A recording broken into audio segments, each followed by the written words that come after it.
শুক্লপক্ষের একাদশী, যে একাদশীটার নাম শয়ন একাদশী। শয়ন একাদশীর কথা আমি কেন বলছি, কারণ সব থেকে উল্লেখযোগ্য একাদশীগুলির মধ্যে এটি একটি। একাদশী যে করে তার প্রত্যেকটা একাদশী পালন করা দরকার। শুক্লপক্ষ আর কৃষ্ণপক্ষের একটা একটা করে দুটো একাদশী প্রত্যেক মাসে হয়, বছরে 12টা। যে মাসে যে বছর পুরুষোত্তম মাস যুক্ত হয় সেই বছর আবার একাদশী বেড়ে যায়। যাই হোক, কিন্তু কথা হচ্ছে খনার বচনেই আছে শয়ন উত্থান পাশ মোড়া, তার মাঝে ভীমে ছোড়া, বাবার 14 মায়ের 8, এই নিয়ে কালকাট, 2 ছেলের জন্মদিন, ইথে যেন না হয় ভিন, ইথেও যদি না পারিস ভগার খালে ডুবে মরিস। মানে 4টে একাদশী আর শিব চতুর্দশী, দুর্গাষ্টমী, কৃষ্ণ জন্মাষ্টমী, রামনবমী, এই 4টে পালন করা অন্তত প্রত্যেকটা সনাতনীর উচিত। কেউ যদি তাও না পারে, বলে ওরে হতভাগা, উদ্ধার হবে তোর, তুই একবার গঙ্গা জলে ভক্তি ভরে ডুব দিস। আর 4টে একাদশী, 4টে একাদশী কি? শয়ন উত্থান পার্শ্ব ভৈমী। আর এই প্রথমেই যে নামটা করলাম, এই শয়ন একাদশী বা দেব সায়নী একাদশী, এই একাদশীটা প্রত্যেকে পালন করবেন। যারা সব একাদশী পালন করতে পারেন না, তারা একাদশীটা অবশ্যই পালন করবেন। একাদশী তো প্রত্যেকটা একাদশী করা উচিত, আলাদা করে বিচার হয় না। নির্জলা একাদশী তার যেমন মাল আছে, হ্যাঁ, সব থেকে কঠিন একাদশী, তেমনি দেবসায়নী একাদশী, কারণ ভগবান বিশ্রামে যান। এই মাহাত্ম্যটা কেমন দেখুন। এই দেবসায়নী একাদশীর কথা ভবিষ্যত্তর পুরাণে, হ্যাঁ, ব্রহ্মা নারদ সংবাদে এবং যুধিষ্ঠির কৃষ্ণ সংবাদে বলা আছে। শাস্ত্র বলে দিলাম কোথায় আছে, কোথায় পাবেন। প্রসঙ্গ কি? আপনারা শুনেছেন পুরনো জামা কাপড় কেউ পরলে আমরা বলি যে বাবা কোন মানধাত্তার যুগের কাপড় পরেছিস। মানে কি? প্রাচীন রাজা ইক্ষ্বাকু বংশের রাজা মানধাত্তা, সেই মানধাত্তা রাজার রাজ্যে সবসময় সুখ বিরাজ করত, সুখ শান্তি। তিনি খুব ভক্ত ছিলেন, কিন্তু সেই রাজ্যে একবার দুর্ভিক্ষ নামে অনাবৃষ্টি, বৃষ্টি নাই, খাদ্যের অভাব হয়ে গেল, ফসল উৎপন্ন হচ্ছে না। মানধাত্তা রাজা বাধ্য হয়ে গেলেন অঙ্গিরা মুনির কাছে। অঙ্গিরা মুনি বললেন যে তোমার রাজ্যে সত্য যুগে ব্রাহ্মণ ব্যতীত আর কারোর যজ্ঞ বা তপস্যা করার অধিকার নাই, কিন্তু এক শূদ্র তপস্যা করছে, তাই অঘটন ঘটেছে। এই জন্য আমরা বলি কলিযুগ বড় শ্রেষ্ঠ। কেন বলুন তো? ব্রাহ্মণ, ক্ষত্রিয়, বৈশ্য, শূদ্র, তুমি যে কুলেরই হও না কেন, সবার অধিকার আছে এই যজ্ঞে, যার নাম নাম যজ্ঞ, হরি নাম যজ্ঞ, নিতাই গৌরী। এই জন্য কলিযুগকে যত নিন্দা করুন, কলিযুগকে আপনাকে শ্রদ্ধা করতে হবে। প্রণমঃ কলিযুগ সর্বযুগ সার, হরে কৃষ্ণ মহামন্ত্র যাহাতে প্রচার। তা সত্য যুগে ব্রাহ্মণ ব্যতীত অন্য কারো তপস্যা করার অধিকার ছিল না, কিন্তু করছে একজন, তাই এই ফল ঘটেছে। তুমি তাকে হত্যা করো। মানধাত্তা ধর্মপরায়ণ ভক্ত, সে কিন্তু বলল আমার মঙ্গলের জন্য একজনের প্রাণ আমি নেব না, আপনি অন্য কোনো উপায় বলুন। বলে বেশ, তুমি আষাঢ় মাসে শুক্লপক্ষের একাদশী, যার নাম মহা একাদশী, দেব সায়নী তথা শয়ন একাদশী, তুমি পালন করো।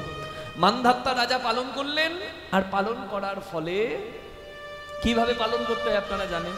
পঞ্চশস্য বর্জন করে একাদশীর আগের দিনেই, দশমীর দিনেই ব্রাশ পর্যন্ত করে যা কিছু করার সেদিন করে নিয়ে 10টার মধ্যে খাবার টাবার খেয়ে ব্রাশ করে আপনি শুয়ে পড়লেন। তারপরের দিন নখ চুল পর্যন্ত কাটতে পাবেন না, ব্রাশ করতে পাবেন না, রক্তক্ষরণ হলে একাদশী নষ্ট হবে।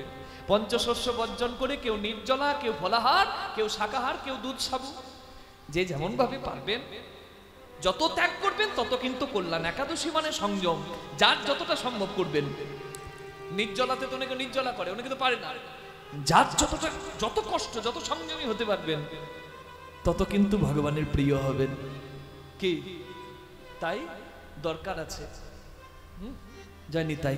আর একাদশীর দিনে তো অন্ন গ্রহণ একদমই করা উচিত নয়, কারণ চৈতন্য চরিতামৃতে চৈতন্য মহাপ্রভু পর্যন্ত বলেছিলেন, কাকে? মা শচীকে, মা একাদশীর দিনে তুমি অন্ন রন্ধন করবে না। রামচন্দ্র বিজয় একাদশী করেছিলেন, বিজয় হয়েছিল তার। আচ্ছা, কৃষ্ণ ভগবান যুধিষ্ঠিরকে প্রত্যেকটা একাদশীর মাহাত্ম্য বলেছেন যুধিষ্ঠির কৃষ্ণ সংবাদে।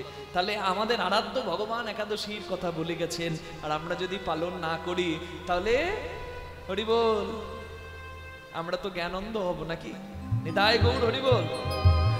সায়ন একাদশীটা সবাই করবেন, কারণ এই একাদশীটা করলে তবেই কিন্তু তার অধিকার হয় চতুর্মাস ব্রত করার।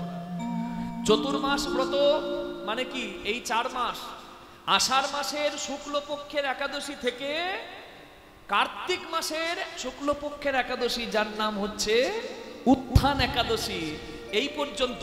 কেউ আবার এই আষাঢ় মাসের পূর্ণিমা মানে গুরু পূর্ণিমা থেকে কার্তিক মাসের পূর্ণিমা মানে রাস পূর্ণিমা পর্যন্ত, কেউ আবার আষাঢ় সংক্রান্তি পার হলে মানে শ্রাবণের 1 তারিখ থেকে ওই কার্তিক সংক্রান্তি পর্যন্ত পালন করে। যেভাবেই করুন এই 4 মাস আপনারা পালন করবেন। কিভাবে? মিথ্যাচার, হিংসা, দেশ এসব ভুলে যেতে হবে। অবশ্যই উচিত ব্রহ্মচর্য ধারণ করার। একাদশীর দিনে যেমন সংযমী হয়ে থাকতে হয়, ঠিক তেমনি এই 4 মাস হবিষান্ন গ্রহণ করে, কেউ একবেলা হবিষান্ন পায়, কেউ দুবেলা পায়, মানে সকাল বিকেল রাত্রে গ্রহণ করা যায় না হবিষান্ন, একবেলা কিংবা দুবার সূর্যাস্তের আগে কি কেউ পায়, কেউ ফলাহার করে কাটায়। আপনি যেভাবে পারবেন যতটুকু পালন করার আপনার পক্ষে সম্ভব আপনি করবেন, কিন্তু করবেন। আর যেগুলো বর্জনীয় সেগুলো মেনে চলবেন। কি? শ্রাবণ মাসে শাক খাবেন না, শ্রাবণ মাসে শাক বর্জনীয়, ভাদ্র মাসে দধি মানে দই বর্জনীয়, আর আশ্বিন মাসে দুধ বর্জনীয়, আর কার্তিক মাসে সমস্ত আমিষাদি দ্রব্য, মাসকলাই কি এই সমস্ত কিছু আপনাকে বর্জন করতে হবে। বরবটি, শিম, বহু কিছু নিষেধ আছে, বেগুন, পটল, এগুলো বর্জন করতে বলি কেন? পটল আর বেগুন হলো গোবিন্দের একটা কোল বালিশ আর একটা পাশ বালিশ। জয় নিতাই গৌর হরি বল। হাসি লাগছে না? হ্যাঁ গো, যা বলছি শাস্ত্রসম্মত বলছি, কোনো অসুবিধা কিছু নাই, চোখ বন্ধ করে মানতে পারেন। আমি জেনেই বলার চেষ্টা করি মা। এই শয়ন একাদশী আর উত্থান একাদশীর মাঝে আসবে পার্শ্ব একাদশী, মানে ভগবান শয়নে যাচ্ছেন কোথায়? ক্ষীর সাগরে, হ্যাঁ, অনন্তনাগ শয্যায় আমার ভগবান শয়নে যাবেন। তা ভগবান তো একভাবে শুয়ে থাকতে পারেন না বাবা, পাশ ফেরবেন। ওই পার্শ্ব একাদশীতে ভগবান পাশ ফেরেন। কে? জয় নিতাই। আর তারপর উত্থান একাদশীতে ওঠে। এই 4 মাস হিন্দুদের সনাতনী হিন্দুদের কোনো পবিত্র কর্ম হয় না, যেমন বিয়ে, বুঝতে পারছেন, গৃহ প্রতিষ্ঠা, এই সমস্ত কাজ, উপনয়ন, এই সমস্ত কাজ বর্জন করতে হয়। এই 4 মাস ভগবান বিশ্রামে থাকেন, আর ভগবান যখন বিশ্রামে থাকে তখন পবিত্র কাজ করা উচিত নয়। কি? এই জন্য করতে হয় এই চতুর্মাস্য ব্রত। যারা করবেন তারা মনে রাখবেন অবশ্যই। কি? তা ভগবান যে ঘুমিয়ে যান, ভগবান দায়িত্বটা কাকে দেন? তিনি যে পালনকর্তা, এটাই এখানে কিন্তু তত্ত্ব। আমি বলেছি হরির ভক্ত, হরি হরের ভক্ত যে না জানে এই তত্ত্ব তার জীবনটাই ব্যর্থ। শিবকে বলে সবাই বাবা, শিবের বাবাকে, চাঁদকে বলে সবাই মামা, চাঁদের মামাকে। ব্রহ্মা বিষ্ণুর ঝগড়ার সময় শিব এসে মাঝে দাঁড়ায়, ব্রহ্মা বিষ্ণু ঝগড়া থামায়, শিবকে পুষ্প দিয়ে পূজা করে। যেহেতু ব্রহ্মা বিষ্ণুর পরে শিবের জন্ম, তাই অনেকে বলে সৃষ্টিকর্তা ব্রহ্মা শিবের বাবা আর বিষ্ণু হচ্ছে তারও বাবা। কিন্তু স্বইচ্ছায় যেহেতু মহাদেবের জন্ম হয়, তাই তার কোনো পিতা নাই, সে নিজেই নিজের পিতা হয়। তাহলে এটাই মাহাত্ম্য। আপনি একজনকে বড় করতে গিয়ে একজনকে ছোট করতে পারেন না। আমি হরিনাম করি বলে আমি মহাদেবের ভক্ত নই, আমারও শিবের নাম করতে ভালো লাগে। তার মানে কি? যখন ভগবান ক্ষীর সাগরে শয্যায় যান শয়ন একাদশীতে, তখন ভগবান পালনের দায়িত্বটা মহাদেবের ওপর দিয়ে যান। তাই তো শ্রাবণ মাসে জল ঢালা শুরু হয়ে যায় শিবলিঙ্গে। নিতাই গৌর হরি হরি বল। আর ওই শিবলিঙ্গ রূপে যেদিন শিবের জন্ম হলো সেই দিনটাই শিবরাত্রির দিন। শিবরাত্রি শিবের বিয়ের দিন নয়, শিবের জন্মদিন। আর বিয়ের দিন তো চৈত্র সংক্রান্তির আগে নীল পুজোর দিন। দুটো পার্থক্য আছে, আমরা ঘেটে ঘ করে ফেলেছি। যায়নি তাই কি? হরিবল হরিবল হরিবল হরিবল। আর চাঁদ অভিমন্যু রূপে জন্ম নেয় অংশ অবতারে। অভিমন্যুর মামা যেহেতু কৃষ্ণ, তাই বলে চাঁদকে বলে সবাই মামা, চাঁদের মামাকে বলুন কৃষ্ণ ভগবান কি। হ্যাঁ, হরি বল হরি বল হরি বল। অবশ্যই আমি একাদশী করতে বলি, প্রথমে আমাকে জিজ্ঞাসা করে বাবা একাদশী করব তো কি খাবো, ব্যাস এ খাবার চিন্তা একাদশী নয়। মুখ পাদ পানি পাই উপস্থ, চক্ষু কর্ণ নাসিকা জিহ্বা ত্বক, এই 10টা ইন্দ্রিয়। আর এর ওপরে একজন রাজা সিংহাসনে বসে থাকে, তার নাম মন। এই মন নিয়ে একাদশ ইন্দ্রিয়কে তার চরণে রাখো, আনচিন্তা ছেড়ে হরি চিন্তা করো। শরীর রাখতে গেলে কিছু পেতে হবে, ফলাহার শাকাহার যেটুকু করার তুমি করো, কিন্তু আসল উদ্দেশ্য হচ্ছে আনচিন্তা ছেড়ে হরি স্মরণ, নাম জপ, শাস্ত্র অধ্যয়ন, একাদশীর ব্রত কথা পাঠ, আর যত পারেন হিংসা, দেশ, মিথ্যা কথা, সঙ্গ, এসবগুলো বর্জন, ইন্দ্রিয় সংযম, বাহ্যিক সংযম, অন্তর সংযম। তবেই কিন্তু তার হয় ভজন পথে উন্নতি, তার হয় আধ্যাত্মিক পথে উন্নতি, তারই হয় আসল চরিত্র গঠন। আমরা শিব মন্দিরে পূজা করি কেন? আমার বাবা বলেছিল আমরা শিব ভক্ত, তাই শিব পূজা করি। আমি বাবাকে জিজ্ঞাসা করেছিলাম, বাবা আমরা যদি শিব ভক্ত, তাহলে শিব কার ভক্ত? আমার বাবা বলেছিলেন হর হরির ভক্ত, হরি হরের ভক্ত। যে না জানে এই তত্ত্ব তার জীবনটাই ব্যর্থ। আমরা যেমন শিব ভক্ত, তেমনি আমার আরাধ্য শিব নাকি হরি ভক্ত। হে মহাদেব,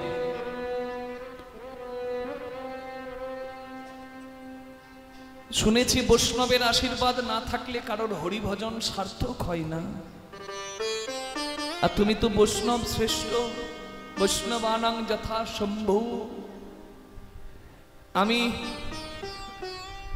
আমি তোমার আশীর্বাদে হরি ভজন করতে চাই, তুমি কি আমায় আশীর্বাদ করবে বাবা?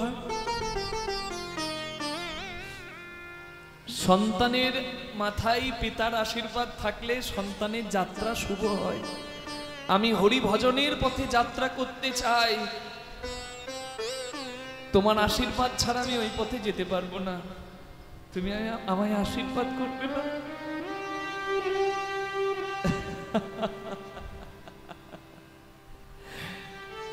ওরে দুষ্টু, এই ছিল তোর মনে?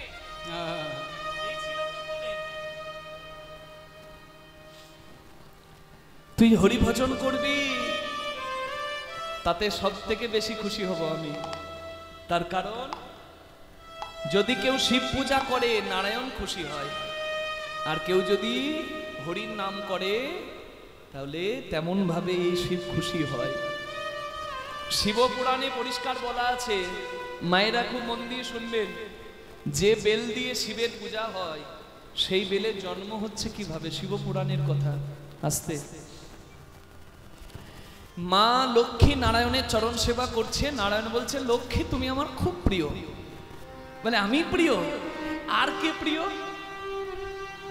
বলে যে আমার শিবের ভক্ত সেও আমার প্রিয়। হ্যাঁ, আমি যদি শিব পূজা করি তুমি খুশি হবে নারায়ণ? বলে নিশ্চয়। বৈকুণ্ঠে স্বর্ণ শিব মন্দিরে শিবলিঙ্গে, শিবলিঙ্গ মানে কি? শিবের কোনো অঙ্গ নয়, দয়া করে কেউ ভুল ব্যাখ্যা করবেন না। শিবলিঙ্গ মানে শিবের স্বরূপ। একটু পরে আমি বলছি সেই কথা।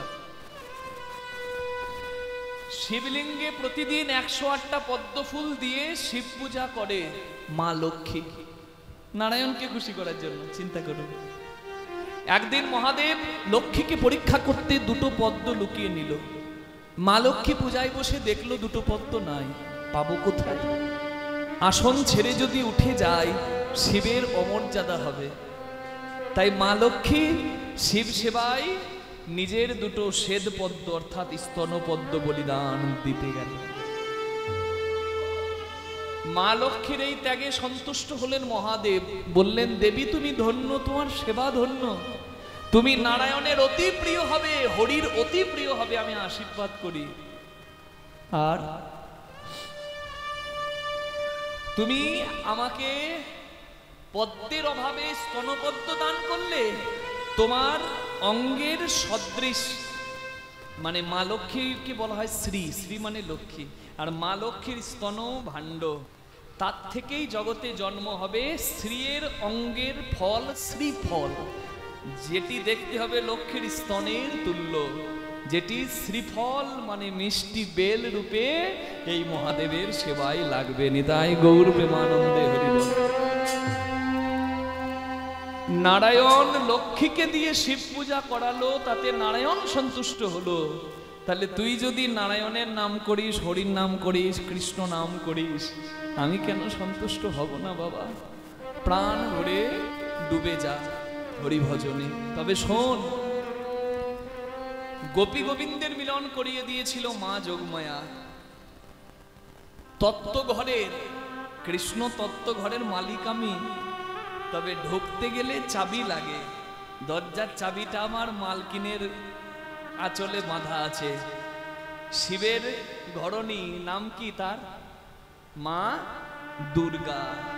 তুই মা যোগমায়া কাত্যায়নী অর্থাৎ মা দুর্গাকেও সন্তুষ্ট কর। বিদ্যাপতির জীবন কথা শুনলে অবাক হয়ে যাবেন। গঙ্গার গান শুনলেন, শিবের গান শুনলেন, এবার মা দুর্গার গান শুনুন। বিদ্যাপতির লেখা বই দুর্গা ভক্তি তরঙ্গিনী অনুসারে এখনো বিহারে দুর্গা পূজা হয়, আসামে দুর্গা পূজা হয়। বিদ্যাপতির লেখা মতে, বুঝুন কত বড় পণ্ডিত। কনক ভূধর শিখর বাসিনী চারু চন্দ্রিকা ছয় হাসিনী।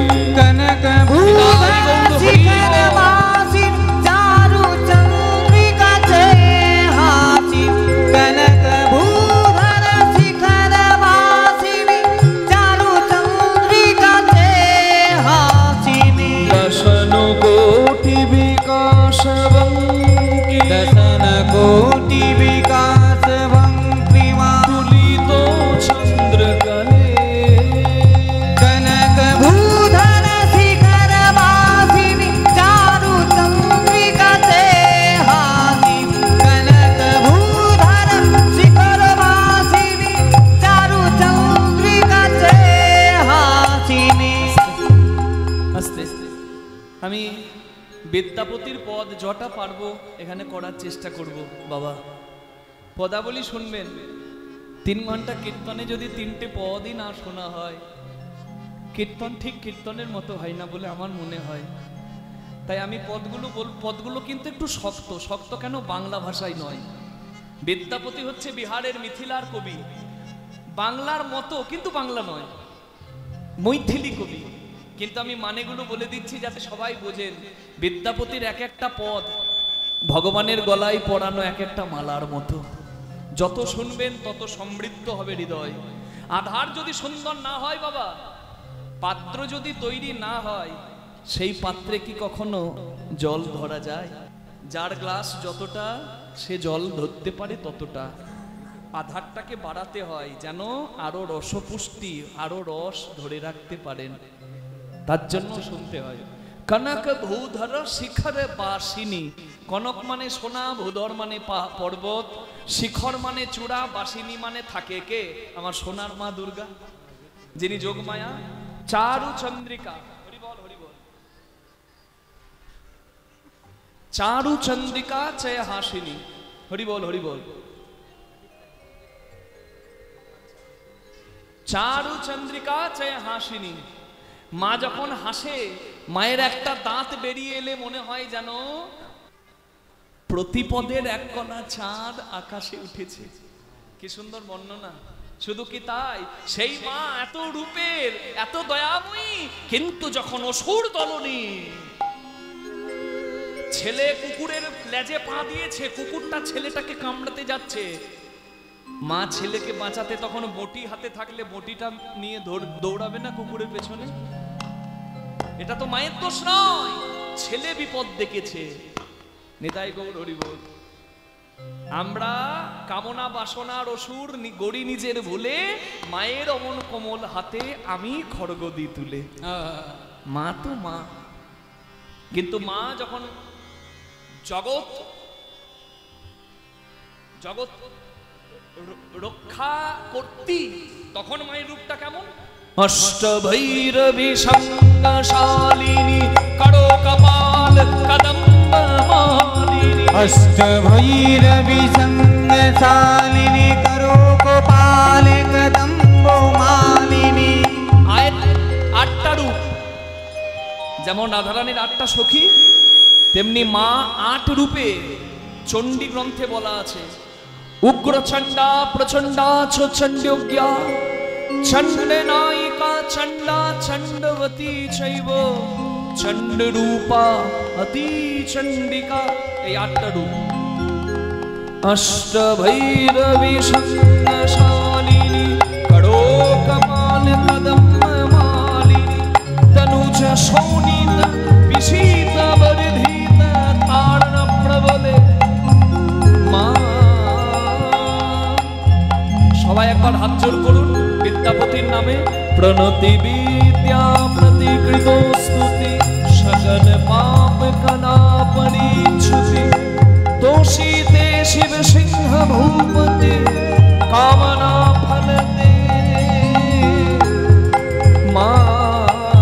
মনিটর বাড়াও, মনিটর। মা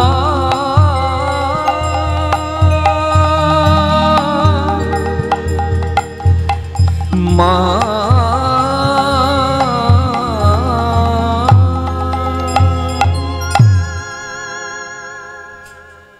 বিদ্যাপতি, তুই শিবের কৃপা পেয়েছিস, গঙ্গার কৃপা পেয়েছিস, আমিও আশীর্বাদ করি তোর হরি ভজন সার্থক হোক।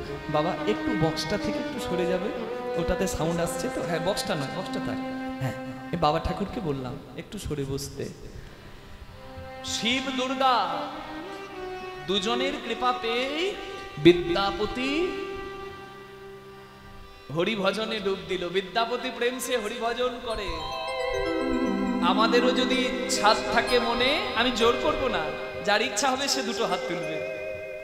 হ্যাঁ যে হাত পেয়েছে সে তুলবে, আর যার হাত দেয়নি সে কি করে হাত তুলবে? হরি বল। হ্যাঁ আমি যখন শুরু করি ফাঁকা মাঠ ছিল, এখন অনেক ভক্ত এসেছে, দাঁড়িয়ে দাঁড়িয়েও শুনছে ভগবানের কথা। তা আমি আপনাদের সামনে প্রার্থনা করি, যে যেখানে আছেন আপনারা দুটি হাত তুলে দিন, আর আমার সঙ্গে প্রেমের দুটি বাহু তুলে বলুন একসঙ্গে, কৃষ্ণ বলে বাহু তুলে এসো না ভাই হরি বলে।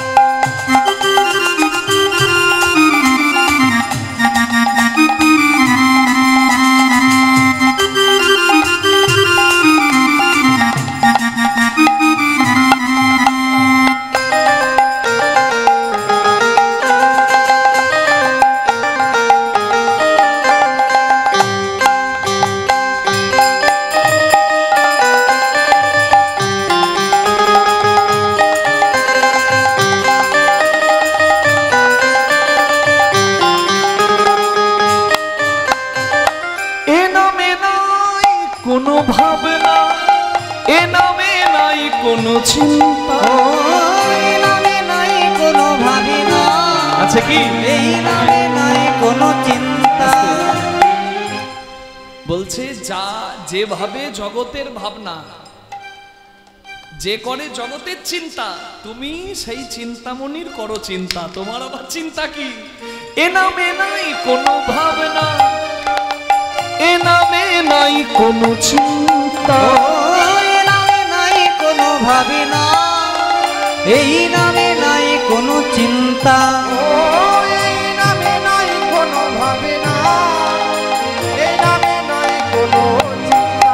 একবার বদন ভরে এই নামে গা, বদন ভরে এই নামে গা, বদন ভরে এই নামে গা, বদন ভরে বলো না কৃষ্ণ কৃষ্ণ না, কৃষ্ণ বলে বাহু তুলে হরি এসো না ভাই হরি বলে, কৃষ্ণ বলে বাহু তুলে এসো না ভাই হরি বলে।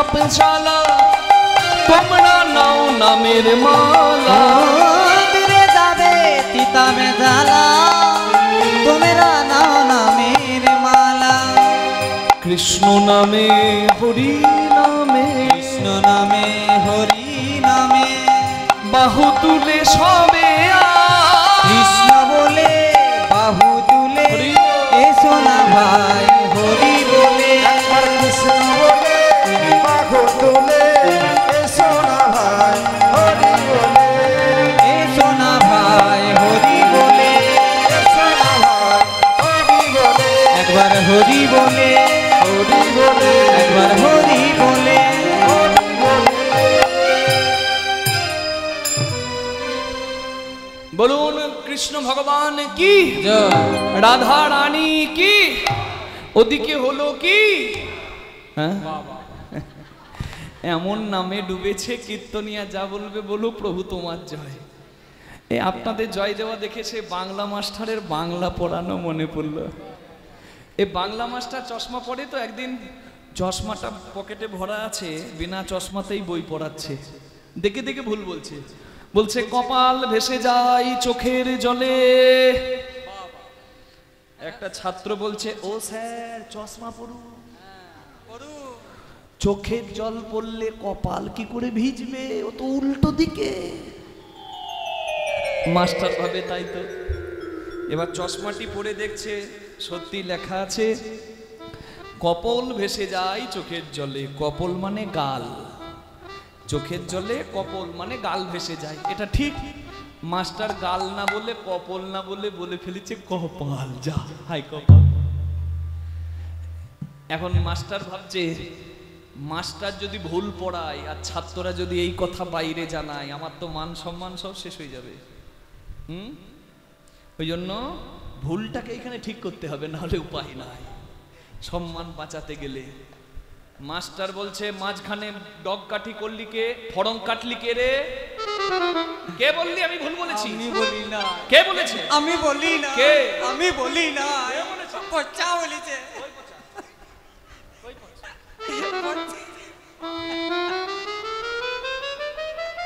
পচাকে এমন লাঠির বাড়ি দিয়েছে পচা একবারে কেঁদে উঠেছে উড়ি উড়ি, ও বাবা। চুপ! কপাল ভেসে যায় চোখের জলে কি করে কি করে কি করে পুরোটা সন্দেহ কপাল ভেসে যায় চোখের জলে ঠ্যাং দুটো বাঁধা ছিল কদম ডালে উল্টো দিকে ঝুলছিল তাই চোখের জল কপালে গড়াচ্ছিল পুরোটা শোন আমি তো উল্টো দিকে মিলিয়ে দেবো আপনাদেরকে বুঝে বুঝে জয় দিতে হবে বেশি আনন্দ পাবে হরিবল হরিবল হরিবল হরিবল বলে না ভক্তের জীবনে সুখের দিন কম দুঃখের দিন বেশি বিদ্যাপতি জীবনে সব পেল জানেন একটা মানুষ যা আশা করে সব কিছু পেয়েছে কিন্তু শেষে কি পেল নিরাশ নৈরাশা বিদ্যাপতি এত সুন্দর গান লেখে গঙ্গার গান শিবের গান দুর্গার গান বিদ্যাপতির পাণ্ডিত্যে প্রসন্ন হয়ে রাজা শিব সিংহ তাকে রাজকবির মানে রাজপণ্ডিতের আসনটা দিলেন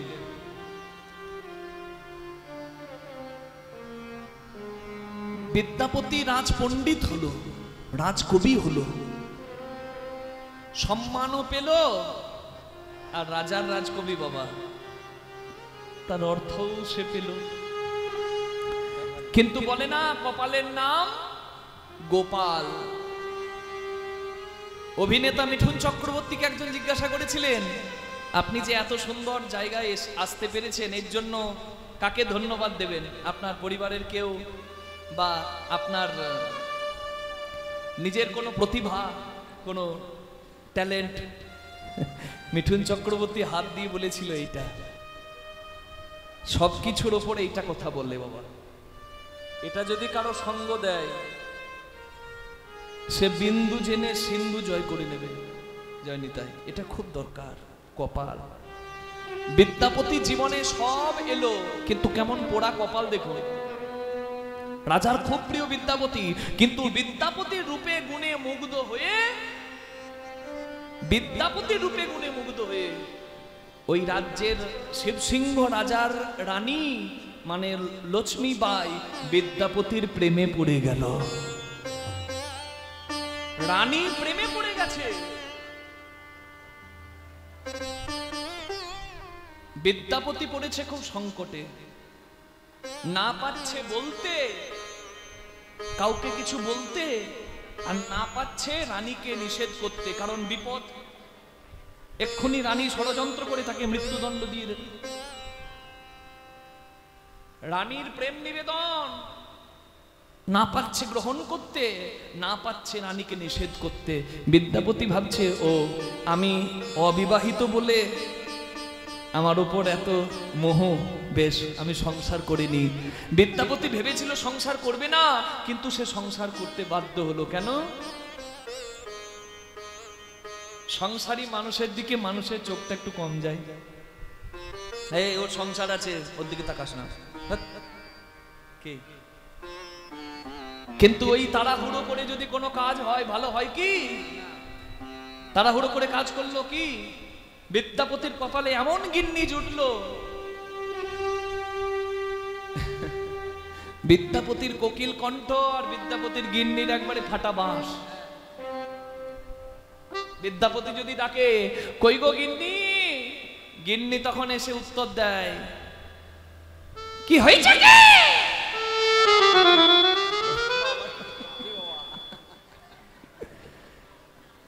আপনাদের এখানে বোধহয় এরকম ভাষার মেয়ে নাই। বলছে হাসে। জয়নি, তাই আমি একটা সত্যি কথা বলবো, বৌমা ঘরে আনবেন তো, যদি দেখেন বৌমা আনতে গিয়ে যে বাড়ি থেকে কন্যা আনবেন সে বাড়িতে যদি দেখেন মেয়ের বাবার থেকে মেয়ের মায়ের গলার জোর দারুণ, চা সিঙ্গারাটি ভদ্রভাবে খেয়ে টুপ করে কেটে পড়ো।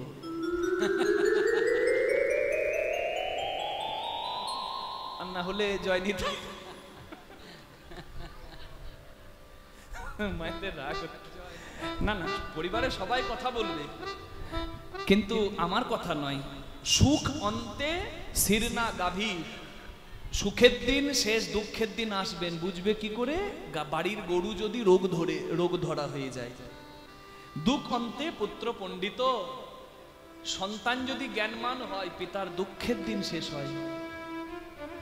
ক টাকা রোজগার করলো নয়, সঠিক জ্ঞানী যদি হয়। যশ অন্তে প্রবলা নারী, নারীর কণ্ঠের জোর যদি বেশি হয়ে যায় পুরুষের থেকে বাবা, তাহলে সেই পরিবারের সম্মান 10-এর মাঝে থাকে না। আর কুল অন্তে ব্রাহ্মণ রিপু, যে ব্রাহ্মণকে মানে গঙ্গা স্নান করে যদি আপনি ব্রাহ্মণকে দক্ষিণা দেন সেটাও পুণ্যের। সদাচারী ব্রাহ্মণ, এখন ব্রাহ্মণ ঘরে জন্ম নিলেই তো আর বাবা সবাইকে আমি যথাস্থানে বসাতে পারবো না। যদি মদ খেয়ে ড্রেনের ধারে পড়ে থাকে কি করে শ্রদ্ধা করতে ইচ্ছা করবে আপনার? সদাচারী ব্রাহ্মণ যদি দেখেন কখনো তার শত্রুতা করতে নাই, তাতে কুলের অমঙ্গল হয়। নিতাই গৌর প্রেমানন্দে হরি হরি বল। তাহলে আমি বললাম যখন কথাটা, যুক্তি দিয়ে দিলাম, শাস্ত্রের বচন বলে দিলাম, নিতাই এগুলো খনার বচন, এগুলো কিন্তু বলা আছে। হ্যাঁ, হরি বল।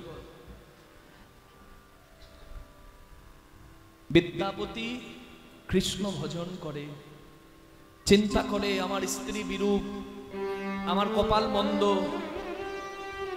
আমার জন্য রাজ্যের কলঙ্ক, রানী মায়ের প্রেম নিবেদনের জন্য রাজার দুঃখ, আমার জীবনে ভজন নষ্ট। হে গোবিন্দ, তোমার পথে যে যায় তুমি তাকে কষ্ট দিয়ে দাও, আমি জানি। হোক জগৎ আমার বিরূপ হোক, আমি তোমায় ভালোবাসি। হরি বল।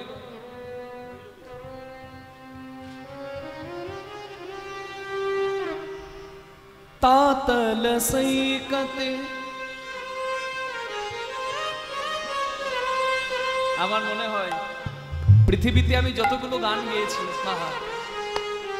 পৃথিবীতে যত গোবিন্দের ভজন বা প্রার্থনা আছে তার মধ্যে এটা এক অন্যতম, আমার জীবনের 1 নম্বর। 1 নম্বর গোবিন্দের প্রতি প্রার্থনা। 1, 2, 3-এর মধ্যে এই গানটা বিদ্যাপতির লেখা পদ।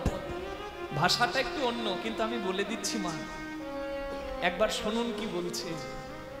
বিদ্যাপতি গান গাইছে আর একটা গলায় গামছা নিয়ে একটা ধুতি পরে, ছেঁড়া ধুতি পরে, একবারে রোগ ধরা একটা ছেলে ওই বিদ্যাপতির ঘরের দরজার পাশটিতে দাঁড়িয়ে দাঁড়িয়ে গান শুনছে ভর বেলায়। तातल सैकते बारी बिंदु सम सुखमित रमणी समाजे सुखमित रमणी समाजे तोहि बिसरी मन ताहि समर्पलु अब मछु हब कोन काछे अब मछु हब कोन काजे माधव हम परिणाम निराशा तोहे बिसरी मन ताहे समर्पलु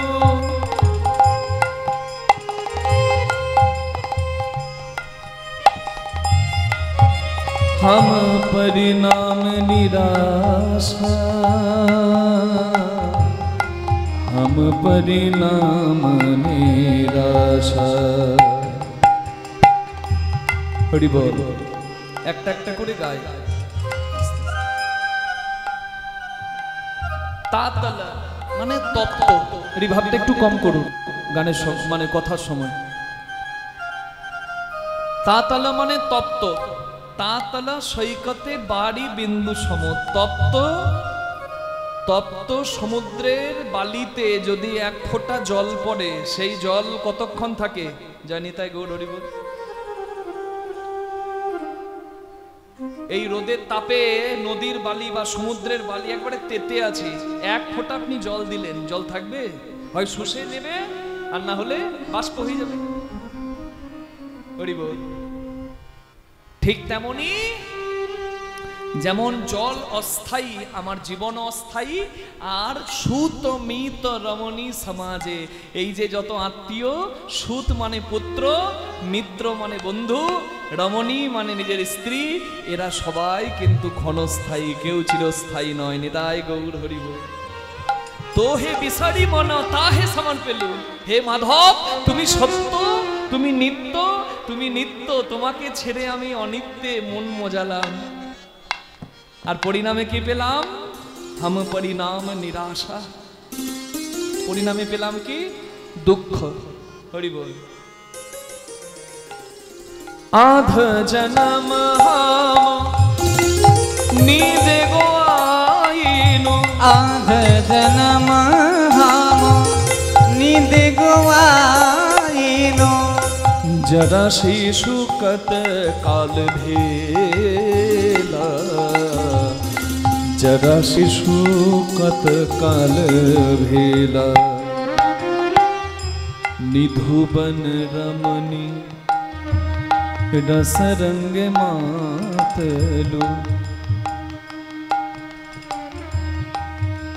आधा जन्म हम नींदे घुमाইনি অর্ধেক জীবনটা ঘুমিয়ে কাটালাম। কিরকম? প্রতিদিন 8 ঘন্টা ঘুমাই, 8 ঘন্টা, রাতে 6, দুপুরে 2, কেউ আবার রাতেই 8। হরি বল। এই যে দেখছেন আমার হারমোনিয়াম বাজাচ্ছে, সবাই রেডি হয়ে যায় বাবা, ওর ঘুম ভাঙে না। আবার এর থেকে আরেকজন আছে, সে হচ্ছে পাইলট, ড্রাইভার বাবু। হরি বল। তাকে আবার ডেকে ডেকে তুলতে হয়, যার যেমন ঘুম। মা হাসছেন। হরি বল। আর আমি তো একদম ঘুমাই না।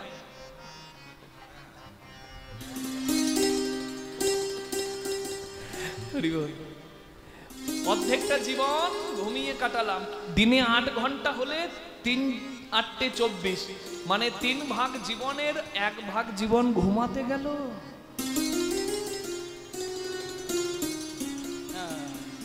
আধা জন্ম হম নীতে গোয়াইনু, জরা শিশু কতকাল গেলা।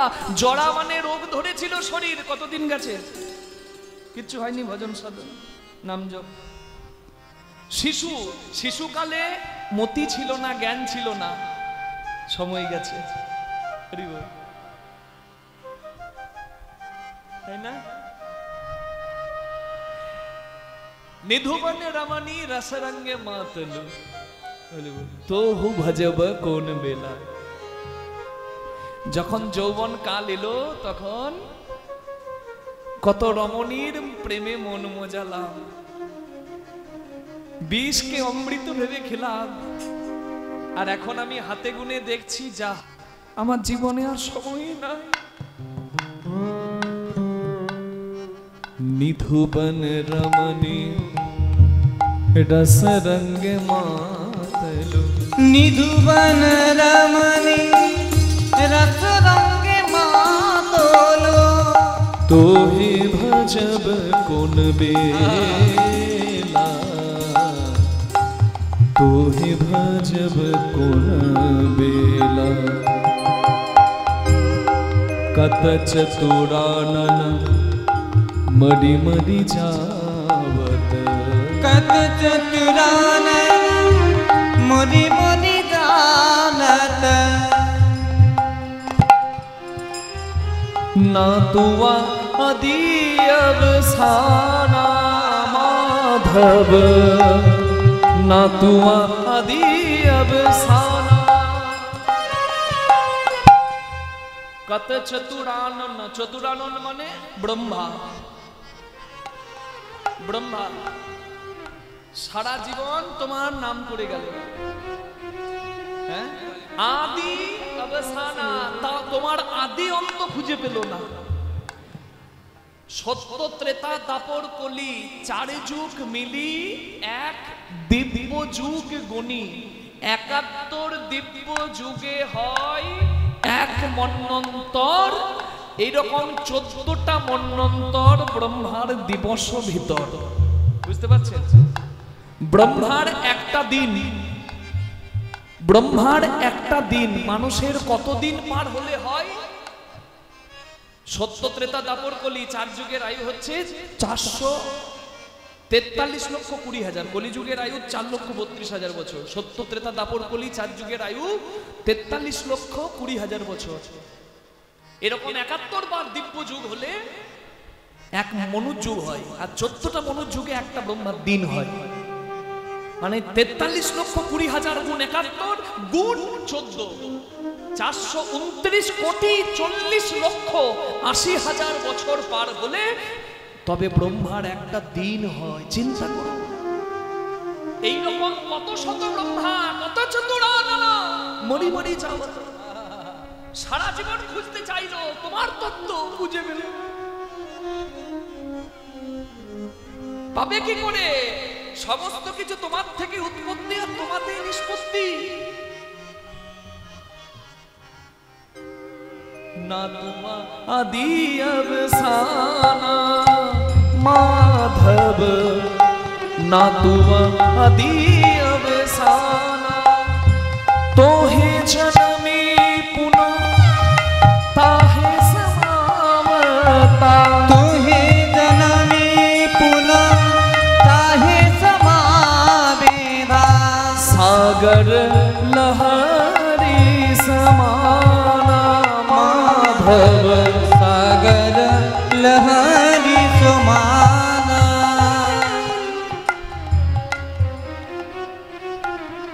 তোহে জনমে পুনঃ তোহে সমাবতা, সাগর লহরী সমানা।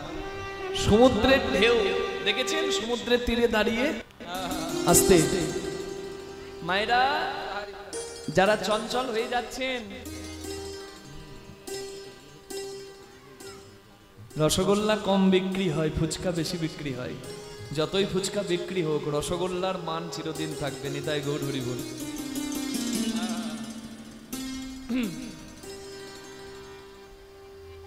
নিম পাতা খেতে ভালো লাগে না, চাটনি খেতে খুব ভালো লাগে। খেতে ভালো লাগুক না লাগুক রোজ খাও তিতা, পড়তে ভালো লাগুক না লাগুক রোজ পড়ো গীতা।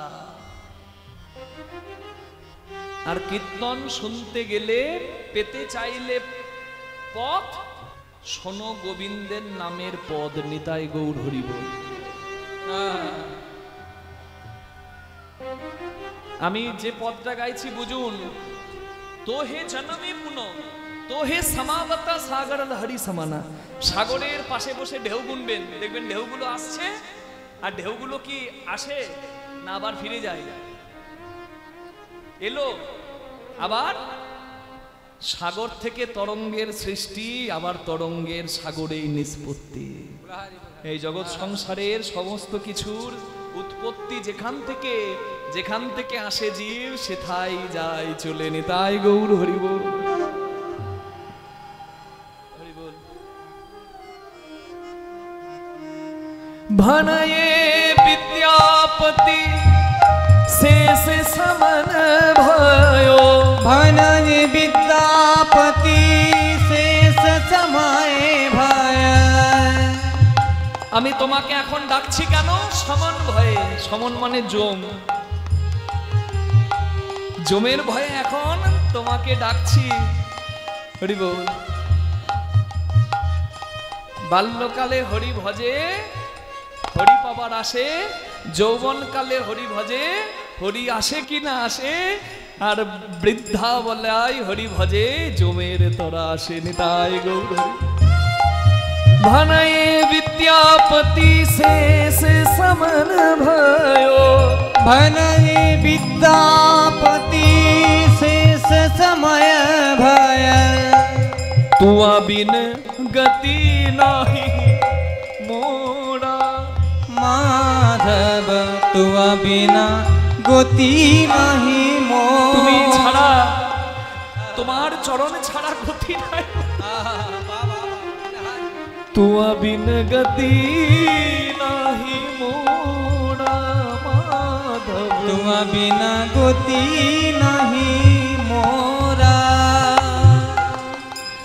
आदि अनादि का नाथ कहायसी, आदि अनाथ का नाथ कहायसी। তুমি আদি, তুমি অনন্ত। आदि अनादि का हे नाथ कहायसी, आदि अनादि का नाथ कहायसी। আস্তে। প্রথম টানেতে ব্রহ্মা আছে বিদ্যমান, দ্বিতীয় টানেতে যার বিষ্ণুর অধিষ্ঠান, তৃতীয় টানেতে মহাদেবের বখানি, যার নামে কুণ্ডলী আকারে আছে রাধা ঠাকুরানী।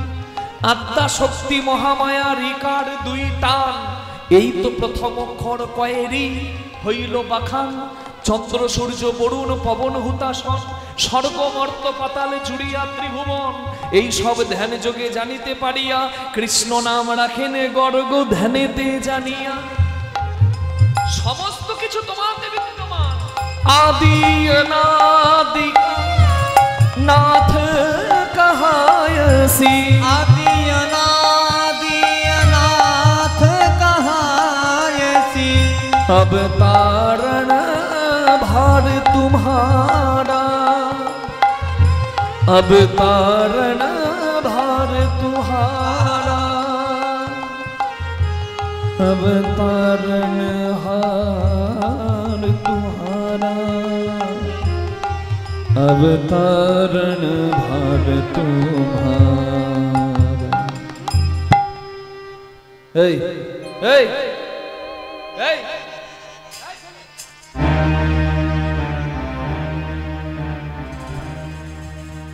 এই ছেলে, এই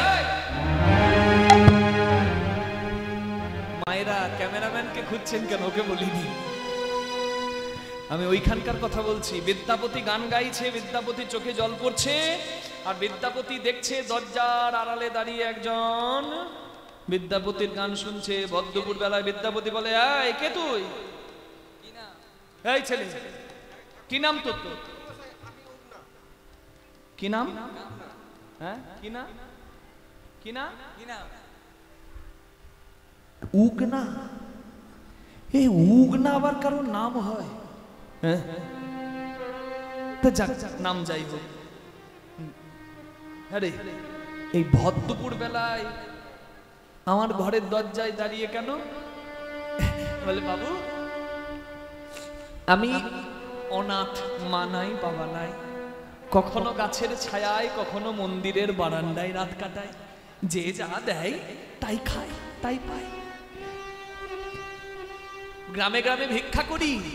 আজকে এই বিস্ফি গ্রামে ভিক্ষা করতে এসে শুনতে পেলাম যে বিদ্যাপতি ঠাকুর নামে এক পরম দয়াল আছে এই গ্রামে, তার কাছে কেউ খালি হাতে বাড়ি যায় না। আমি তো অনাথ, আমি একটু আশ্রয় চাই, তাই আমি বিদ্যাপতি ঠাকুরকে খুঁজছি। আপনি বলতে পারেন বিদ্যাপতি ঠাকুরের বাড়ি কোনটা?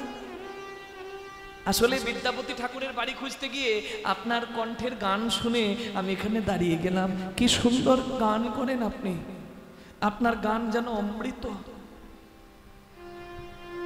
আপনি জানেন বিদ্যাপতি ঠাকুরের বাড়ি? এই তুই যে বিদ্যাপতি ঠাকুরকে খুঁজছিস, আমি সেই বিদ্যাপতি বাবু।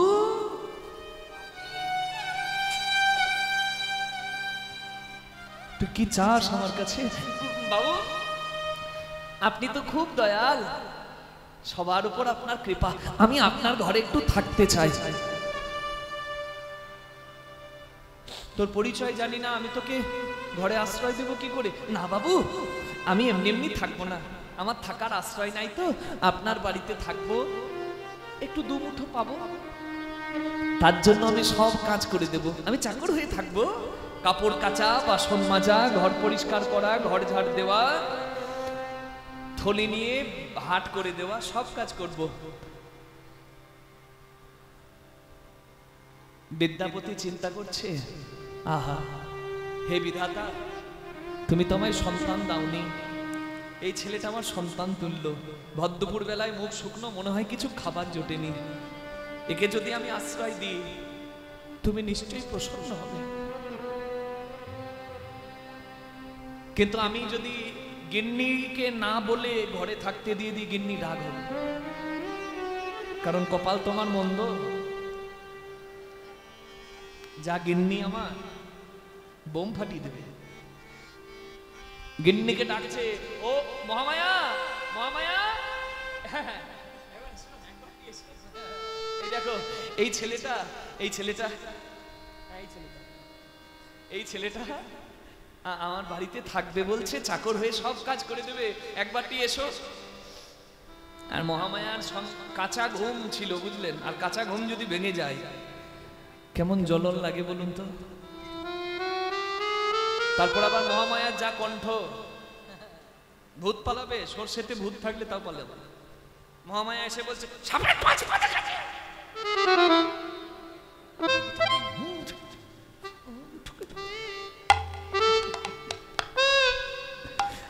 মহামায়া, তুমি সব সময় কটু কথা কেন বলো? তোমার মা কি জন্মের সময় একটু মধু দিতে তোমার মুখে ভুলে গিয়েছিল নাকি? এই দেখো এই ছেলেটা বলছে আমার বাড়িতে থাকবে, চাকর হয়ে সব কাজ করে দেবে, ওকে কি রাখবো? কোন ছেলেটা? এইটা? হ্যাঁ, ওর যা শরীর, ও তো হাওয়াতে উড়ে পালাবে, ও কাজ কি করবে? মা ঠাকুরুন, আপনি আমার শরীর দেখে কিছু ভাববেন না, আমি সব কাজ করে দিতে পারবো, বাসন মাজা, কাপড় কাচা, ঘর পরিষ্কার করা, সব করে দেব। হ্যাঁ, আপনি আমায় জায়গা দিন না। বলে বেশ, ঘাস দিতে পারি তেমন দুধ দোয়াতেও পারি, কাজের কাজটা ঠিক যদি না হয় গান ধাক্কা দিবে। আহ মামায়া, তোমার শুধু কটু কথা। দাও আগে দুটো খেতে দাও তো, যাও যাও নিয়ে যাও। জায়গা হয়ে গেল চাকর উগনার। লীলার এই জায়গায় বসে যদি আপনারা এখনই বুঝতে পেরে গেছেন এই চাকর সেজে আসা মানুষটি কে, তাহলে আপনার জীবন ধন্য, লীলা শোনার সার্থক। আর যদি বুঝতে না পেরেছেন তাহলে খুব মন দিয়ে শুনুন, ঠিক বুঝতে পারবেন। বিদ্যাপতি যখনই গান গায়, উগনা কাজ ছেড়ে দিয়ে গান শুনতে দাঁড়িয়ে যায়। একদিন বিদ্যাপতি হাটে যাচ্ছে, হাটে 4 মাইল দূরে হাট। বিদ্যাপতি যাচ্ছে, মহামায়া উগনাকে বলছে, এই উগনা কই, লাট সাহেবের নাতিটা কই?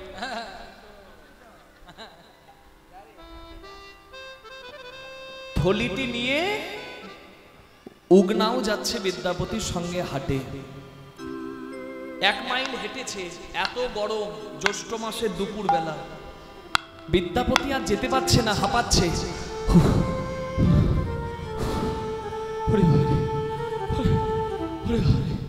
আর পাচ্ছি না। উগনা, উগনা রে, আমি এই বট গাছের শিকড়ে একটু বসি, একটু জিরিয়ে নি, তুই একটু দাঁড়া। বিদ্যাপতি বসলো বট গাছের ছায়ায়, আর বিদ্যাপতির পায়ের তলায় চাকর উগনা বসলো মাটিতে। বিদ্যাপতি উগনাকে বলছে, উগনা বৃথা সময় নষ্ট করতে নাই, যদি একটু সময় ফাঁকা থাকে ভগবানের নাম জপ করে নিতে হয়। আমার গোবিন্দের একটা পদ মনে পড়েছে, আমি পদটা লিখি। বাবু আপনার গান যেন অমৃত, আপনি শুধু লিখবেন কেন, আমাকেও একটু গানটা শোনান, আমি গান শুনবো। বলে, আমার গান তুই বুঝবি? আমি পণ্ডিত, আর তুই শিক্ষিত কিনা তাও জানি না। বলে, বাবু বুঝিয়ে বললে কেন বুঝবো না, আপনি বলুন না। বিদ্যাপতি গান গাইছে, মাধব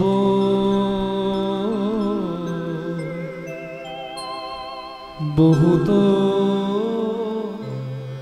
মিনতি কর তুই, বলিও হে রাধা মা, ও মাধব হে, তোমায় বহুত বহুত মিনতি,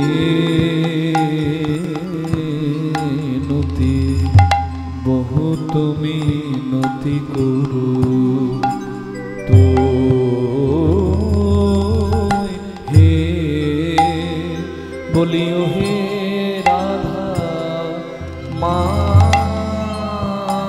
মধ্যম 10 কোশি, ও মাধব এই নিবেদন তব পাই হে, আমায় চরণ ছাড়া করো না হে, এই নিবেদন তব পাই হে, চরণাই গন্ধরি করো না হে, নিবেদন তব পায় হে, চরণ ছাড়া করো না হে, নিবেদন তব পায় হে, বলিও হে রাধা মাধব। একটু মনিটরটা দাও।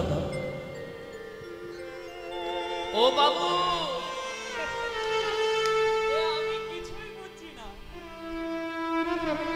এইভাবে গান করলে আমি বুঝতে পারবো আমি সাধারণ, আপনি একটু ভালো করে বলুন। বলে, শোনো উগনা, আমি লিখলাম তুলসী পত্র দিয়ে কেউ যদি গোবিন্দকে ডাকে তার আর কিছু বেশি লাগে না।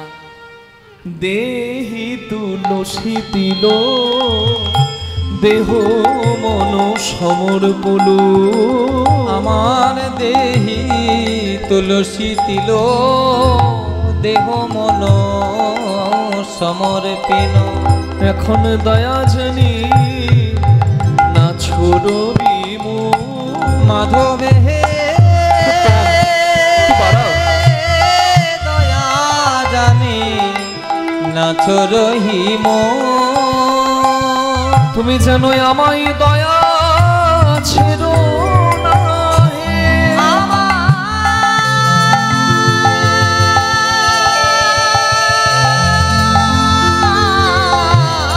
দয়া ছেড়ো না হে, মাধব আমি চির অপরাধী বলে, যেন আমায় দয়া ছেড়ো না হে, আমি চির অপরাধী বলে। হে গোবিন্দ তোমার শ্রীচরণে চির অপরাধী বলে, তোমার শ্রীচরণে চির অপরাধী বলে, তোমার শ্রীচরণে চির অপরাধী বলে, যেন আমায় দয়া ছেড়ো না হে, দয়া যেন না রহিম।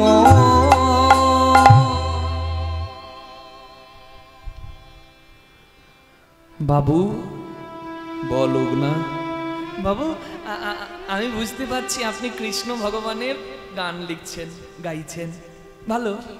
কিন্তু বাবু আপনি যে বললেন তুলসী পাতা দিয়ে ডাকতে হয়, কারোর যদি তুলসী পাতা না থাকে সে কি ডাকতে পারবে না? বলে তুলসী পাতা লাগে না রে উগনা।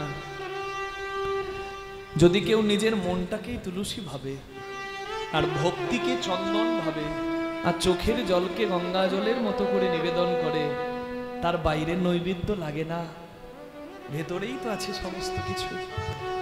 যাহা আছে বিশ্ব ব্রহ্মাণ্ডে তাহা আছে 3.5 হাত দেহ ভাণ্ডে। আচ্ছা ও বাবু, বাবু কৃষ্ণ ভগবানকে ডাকতে গেলে কি কি গুণ লাগে? বিদ্যাপতি চিন্তা করছে সামান্য চাকর হতে পারে, কিন্তু এর প্রশ্নগুলো তো দারুণ। এ সত্যিই চাকর তো? বলে উগনা কি গুণ লাগে? যদি কারোর গুণ থাকে সেও গোবিন্দকে ডাকতে পারে, যদি কারোর গুণ কিচ্ছু না থাকে সেও গোবিন্দকে ডাকতে পারে। এই আমাকে দেখ না, আমার কি কোনো গুণ আছে?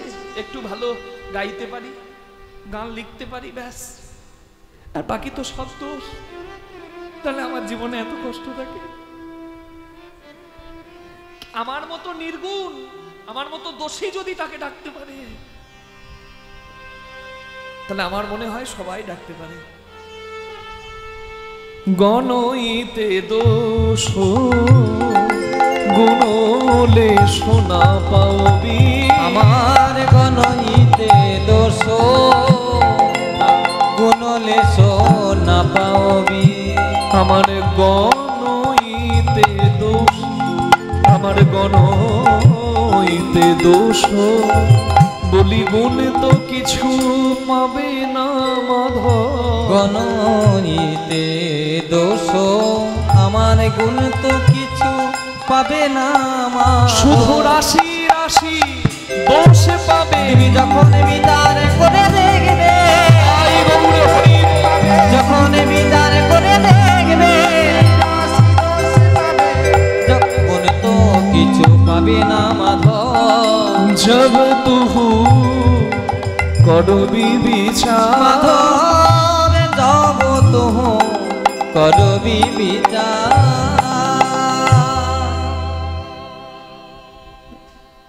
বাহ, কারোর কোনো গুণ নাই, সব দোষ। কেউ পাপী, তাকে কেন গোবিন্দ কৃপা করবে? ও ঠাকুর, গোবিন্দ কেন তাকে কৃপা করবে? বলে যদি কারোর পাপ করার, অন্যায় করার প্রবৃত্তি আর না জাগে, যা হয়েছে হয়েছে, যদি কেউ এখনো চেষ্টা করে যে না আর নয়, হে প্রভু আর নয়, যা অন্যায় করেছি করেছি, আর নয়, বলছে সেও অপরাধী, পাপীকেও গোবিন্দ জায়গা দেয়। হয়তো কর্মফল সে পায়, কিন্তু গোবিন্দ চরণে শেষে জায়গাও সে পায়।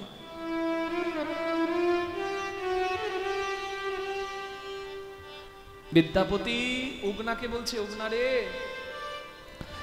হাতের 5টা আঙ্গুলের কাজ আলাদা, এই আঙ্গুলের কাজ কম, এই আঙ্গুলের কাজ বেশি। কিন্তু যে আঙ্গুলটাই ব্যথা লাগুক, লাগবে সেই মালিকের। এই জগতে সবাই সন্তান, আর তিনি হচ্ছে বিশ্বপিতা। ছেলে যদি পুকুরের জলে ডুবে যায়, পাড়ার লোকে বলবে ওকে কেউ বাঁচাও গো। কিন্তু যার ছেলে ডুবে যাচ্ছে, সে নিজে সাঁতার না জানলেও ছেলেকে বাঁচাবার জন্য লোক ডাকবে না, আগে ঝাঁপিয়ে দেবে। এটাই পার্থক্য। জগৎ পিতা তিনি, আমরা সন্তান। কেন কৃপা করবে জানিস উগনা? তু হু জগন্নাথ জগতে কহয়সি,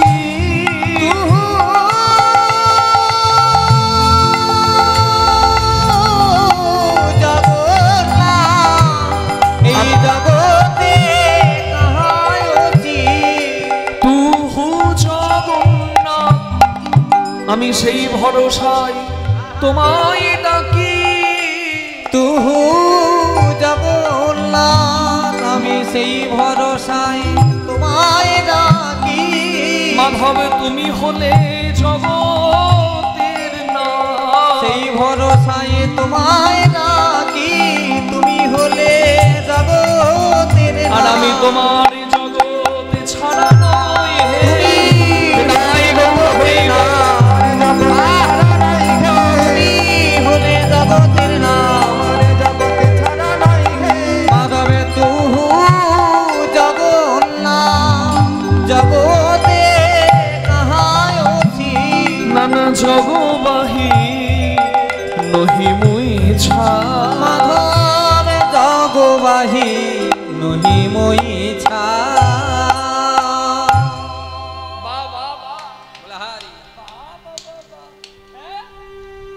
বাবু ও ঠাকুর, মানুষের কত বুদ্ধি। ভগবানকে ভক্তি দিয়ে ডাকতে না পারলে যুক্তিতে বেঁধে ফেলে। কি যুক্তি? না ভগবান হচ্ছে বাবা আর আমরা হলাম সন্তান। ছেলে ভুল করলে বাবা যেমন ক্ষমা করে দেয়, আমাদের শত অপরাধ গোবিন্দ ক্ষমা করে দেবে। এই জন্মে মানুষ বলে আমাদের এত বুদ্ধি, আর পরের জন্মে যদি আর মানুষ না হই, কর্মফল তো সবাইকে পেতে হয়, কর্মফলে আসা। যদি পশু হই, যদি পাখি হই, তখন বুদ্ধি থাকবে না এত, তাহলে তখন কি করে ভগবানকে পাবো? বিদ্যাপতি চিন্তা করলো উগনা চাকর হতে পারে, কিন্তু ওর এত সুন্দর প্রশ্ন, প্রশ্নের উত্তর যদি আমি না দিতে পারি আমার গোবিন্দ ভজন ব্যর্থ। উগনা রে, পরের জন্মে কি জন্ম নেব জানি না, তাই এই জন্মেই প্রার্থনাটা করে দিচ্ছি।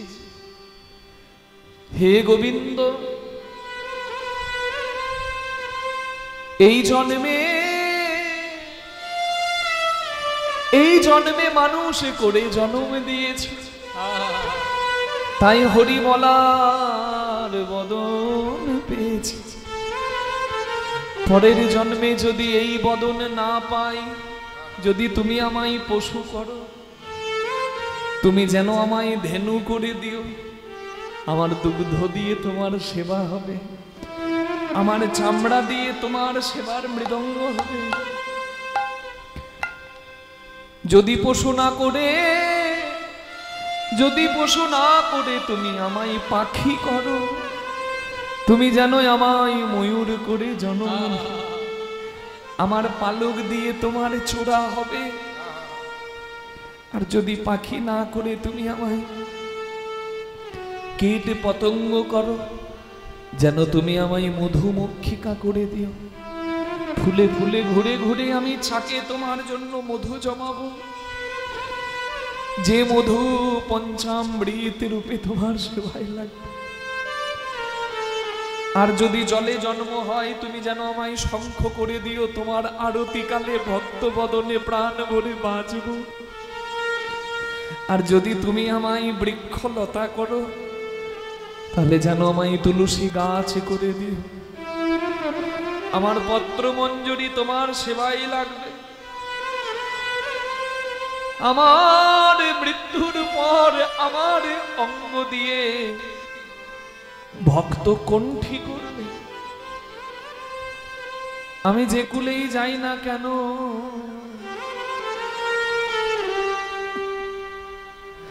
হে মাধব আমি যেন তোমার সেবাই লাগি, আমি যেন তোমার সেবাই লাগি, আমি যেন তোমার সেবাই লাগি আমি যেন তোমার সেবাতে লাগি যে কুলে জনম দাও না কেন আমি যেন তোমার সেবাতে লাগি যে কুলে জন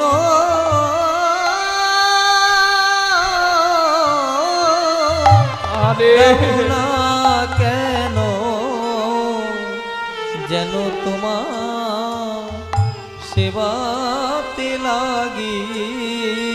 আর আমি যদি খুব ভাগ্যবান হই, যদি আবার পশু পাখি না হয়ে যদি মানুষ হবার সুযোগ পাই, তোমার কাছে একটাই প্রার্থনা প্রভু গো, যেন কোনো হরি ভক্তের ঘরে আমার জনম দিও।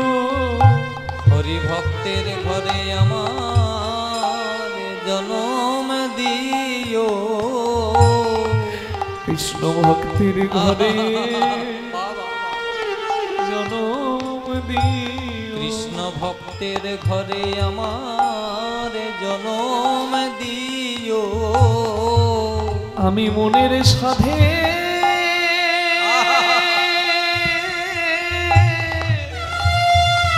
আমি নাম গাবো।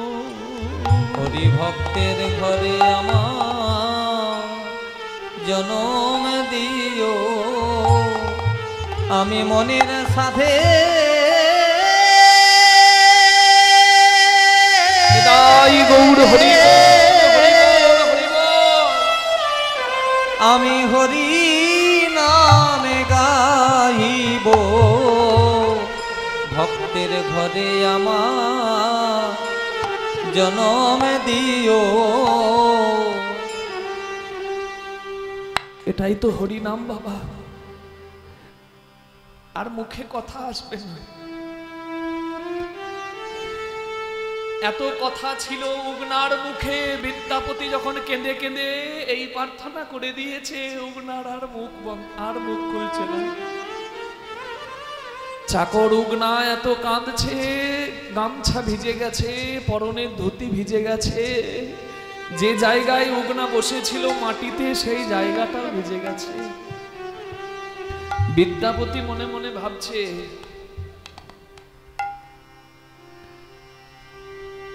বৈষ্ণব চেনা যায় তার নামে, যার মুখে দেখিবে অবিরত কৃষ্ণ নাম জানিবে সেই জন বৈষ্ণব প্রধান। যার নয়নে দেখিবে অবিরত অশ্রুধারা জানিবে সেই জন ভক্তের সেরা।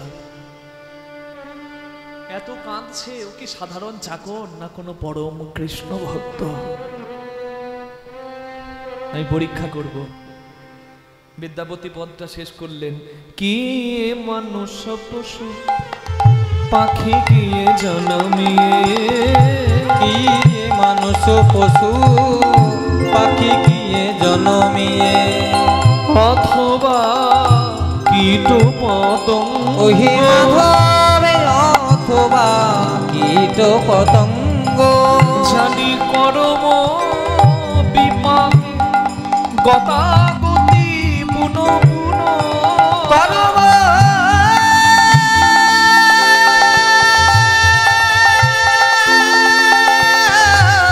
বিপাকে, জানি কর্মসূত্রে সবাই বাধা, আমার কর্ম বিপাকে, এই সংসার ক্ষেত্রে জীবমাত্র কর্ম বিপাকে, গতাগতি পুন পুন, মতিরহু তুয়া পদ সঙ্গ, মাধবে মতির তোয়া পদ সঙ্গ, যেন ওই চরণে মতি থাকে, ওই চরণে মতি থাকে, আমি যেমন ভাবে আসি না কেন, ওই চরণে মতি থাকে, আমি যেমন ভাবে আসি না কেন, ওই চরণে মতি থাকে, মতিরহু তুয়া পদ সঙ্গ, মতির তোয়া সঙ্গ।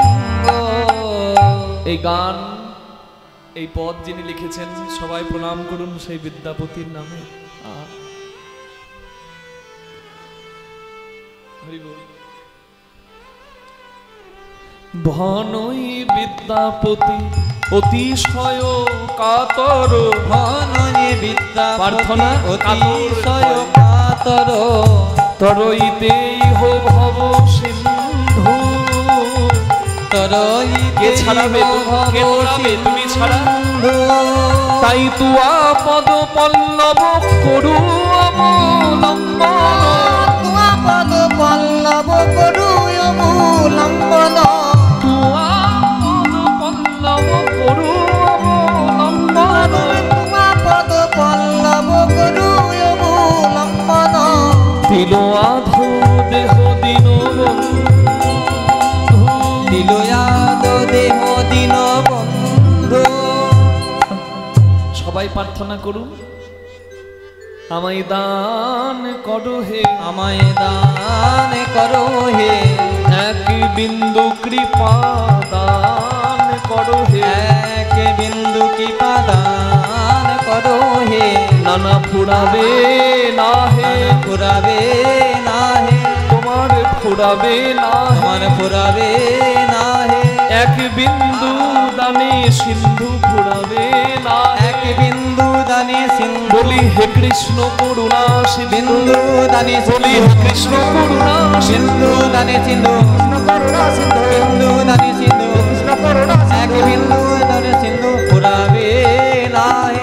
দিল আধো দেহ দিন বন্ধু, দিন বন্ধু, দিন বন্ধু, দিন আধো দেহ দিন বন্ধু, ও দিন বন্ধু, ও দিন বন্ধু, দিল আধো দিন দেহ আধো দেহ দিন বন্ধু।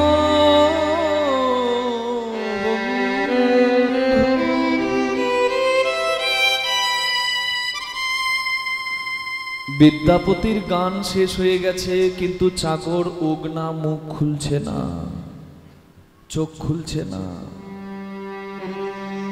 বিদ্যাপতি ডাকছে, এই এই উগনা, এই উগনা, এই,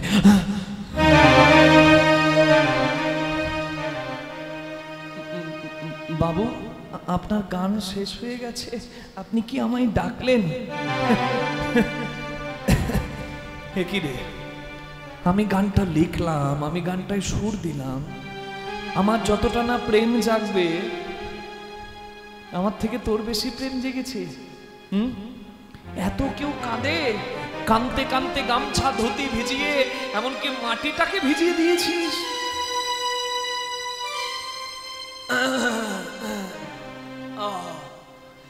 গান গাইতে গাইতে আমার গলা শুকিয়ে গেছে রে, আমাকে একটু জল খাওয়াতো। জল খাবে? আপনি আমায় অমৃত পান করালেন, নামামৃত, আর আপনি আপনাকে জল খাবো না? এক্ষুনি যাচ্ছিল। উগনা গেল জল খুঁজতে।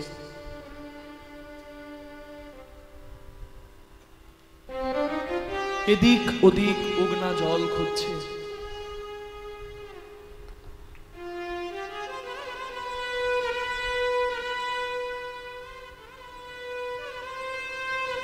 বিদ্যাপতি উগনাকে জল খুঁজতে পাঠিয়ে চিন্তা করছে, উগনা তুই এতদিন আমার কাছে পরিচয় গোপন করেছিলিস, কিন্তু আজকে আমি বুঝতে পেরেছি তুই সাধারণ কোনো অনাথ শিশু, তুই সাধারণ কোনো চাকর নোস, তোর আরো কোনো পরিচয় আছে, তাই তো আমি তোকে পরীক্ষা করতে পাঠালাম।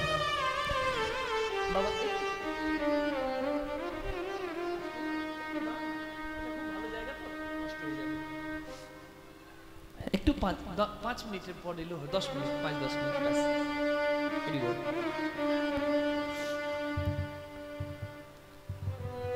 একদম এই লীলার সর্বশ্রেষ্ঠ জায়গা। বিদ্যাপতি উগনাকে বলে, উগনা আমি তোকে পরীক্ষা করতেই পাঠালাম, আমি যেখানে দাঁড়িয়ে তোকে জল খুঁজতে পাঠালাম এই জায়গার পূর্ব পশ্চিম উত্তর দক্ষিণে মাইল হেঁটে গেলেও জল নাই, নদী নাই, পুকুর নাই, খাল নাই, বিল নাই, সাগর নাই।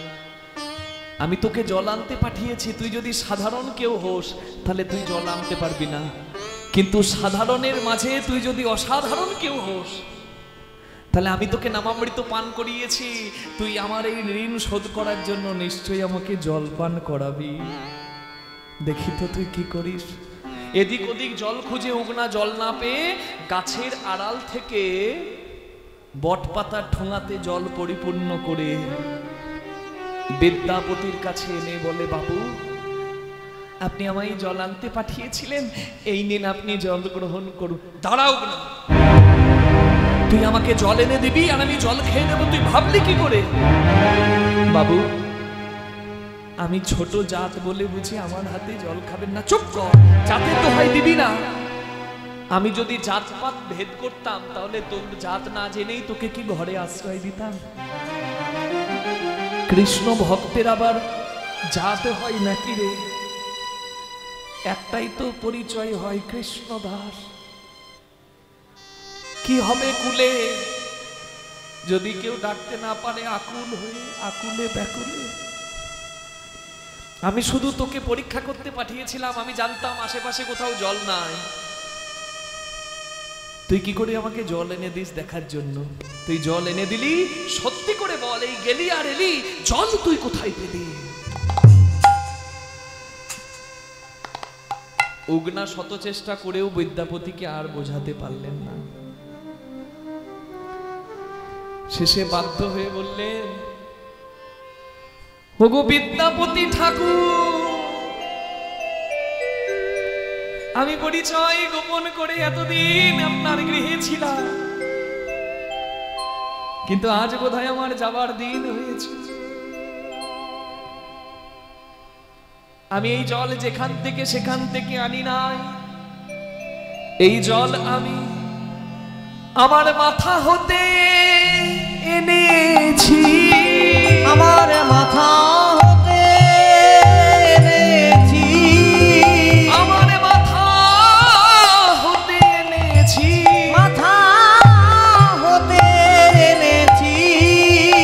এ যে শুদ্ধ গঙ্গা জল, আমার মাথা হতে এনেছি, এ যে শুদ্ধ গঙ্গা জল। তুমি নির্দ্বিধায় পান করো, এ যে গঙ্গা জল তুমি নির্বিধায় পান করো, এ যে শুদ্ধ গঙ্গা জল তুমি নির্বিধায় পান করো, এ যে শুদ্ধ গঙ্গা জল আমার মাথা হতে এনেছি। কি কি কি কি বললি উগনা? তুই জল তোর মাথা থেকে এনেছিস? না না না না, আমি কি শুনছি? জল মাথায় কোনো মানুষের থাকে না? মানুষের মাথায় কি জল থাকে? আবার তুই বলছিস এই গঙ্গা, এই জল সাধারণ জল নয়, এই জল গঙ্গার জল।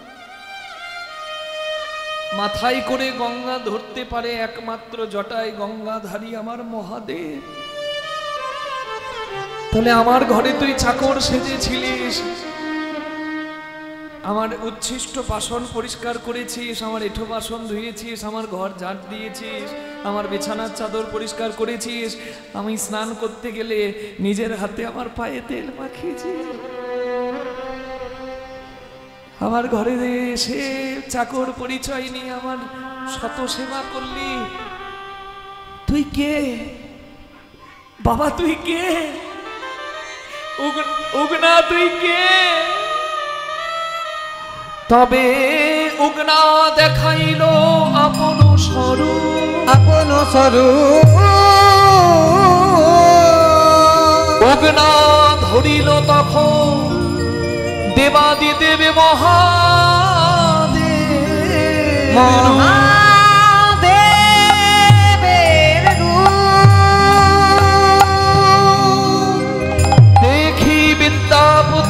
পড়িল চরণে পড়িল চরণে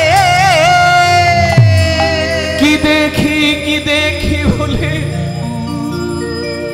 কাঁদে ঘনে ঘনে কাঁদে ঘনে ঘনে ওম নমঃ শিবায় শান্তায় কারণত্রয় হেতবে নিবেদয়ামি সাধমানং ত্বং গতি পরমেশ্বর নিবেদয়ামি সাধমানং ত্বং গতি পরমেশ্বর ওম নমঃ শিবায় ওম নমঃ শিবায় ওম নমঃ শিবায় ওম নমঃ শিবায় প্রভুमीश मनीषमशेष गुणं गुणहीनमहेश गणावरणं रणनिर्जित दुर्जय दैत्यपुरं प्रणमामि शिवं शिव